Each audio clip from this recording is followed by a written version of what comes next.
talking about sex education. But first, what is sex education? Well, sex education is an ongoing process in which a human being is instructed about issues related to human sexuality. This including emotional relations and responsibilities, human sexual anatomy, sexual activities, sexual reproduction, age of consent, reproductive health, reproductive rights, safe sex, birth control, and sexual abstinence. There are four concepts you gotta take into account. The first one is gender identity. What is gender identity? Is how you in your head think about yourself. For example, you can be a woman, but in the inside you can feel like a man, even when you look like a woman on the outside. The other concept is gender expression. What is gender expression? Gender expression is how you demonstrate your gender. For example, the way you act, dress, behave, and interact. The other concept is biological sex. Biological sex refers to the objectively measurable organs. For it means it only refers the way you are born. You can born male, female, or intersex. It doesn't matter how you feel about yourself. It's the mere act of being born like that. And the last concept is sexual orientation. Sexual orientation is who you are physically, spiritually, and emotionally attracted to, based on their gender in relation to you. Well, there are 5 stages you gotta take into account to teach sex education. The first one is toddlers. Toddlers go from 13 to 14 months. Well, at this stage, they have to get to know their biological sex.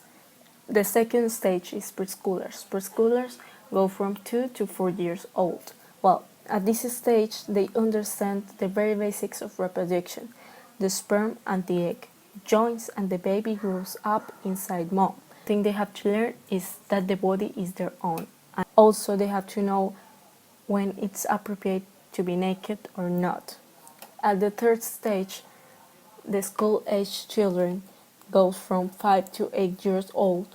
They have to know the differences between sexual orientation and gender expression. The fourth stage is preteens. Preteens go from 9 to 12 years old. At this stage, they receive more information about puberty and human reproduction. Also, they have to understand the basics about pregnancy and STIs. Well, the last stage is teens. Teens go from 13 to 18 years old. At this stage, you explain detailed information about STIs, and also you have to teach them at this point that what is safe sex. This means you have to teach them about contraception options. You have to teach them what healthy relationships and unhealthy relationships. Okay, now I'm gonna talk about teachers' role in teaching sex education to their students. So now you have to know that you teach your students sexual health education, okay? Not sex education. You teach about a broader concept of sexuality, not just biology. A person's sexual health includes their physical, mental, emotional, and social well-being in relation to their sexuality. So, teachers are role models and credible sources of information for students and their families.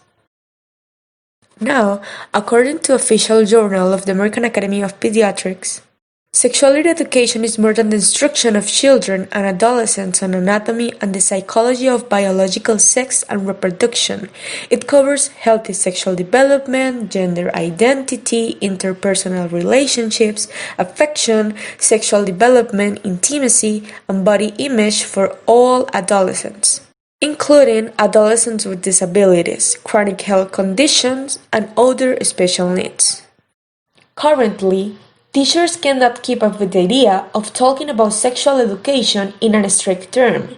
In the middle of the 21st century, we know that the majority of adolescents and children can identify themselves with the LGBTQ+ community, and we cannot close ourselves to the opportunity to teach them that this is not something from another world. We must make them understand that it is not bad, On the contrary, if they feel identified with it, we should support them and start explaining the care they should have and give them the corresponding guidance so that they can have a good development later on, completing their discovery stage. Human beings explore everything throughout life, but adolescence is a unique, beautiful but problematic stage.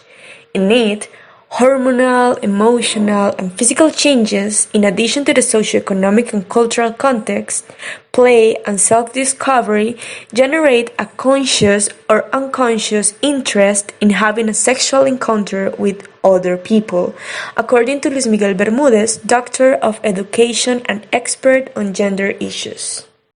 Dr. Luis Miguel did an interview to Lida, a 26 years old woman, and she said, I think that what most defined my sexual orientation, lesbian, was more the drama they did at school and at home than the experience I had with my first girl.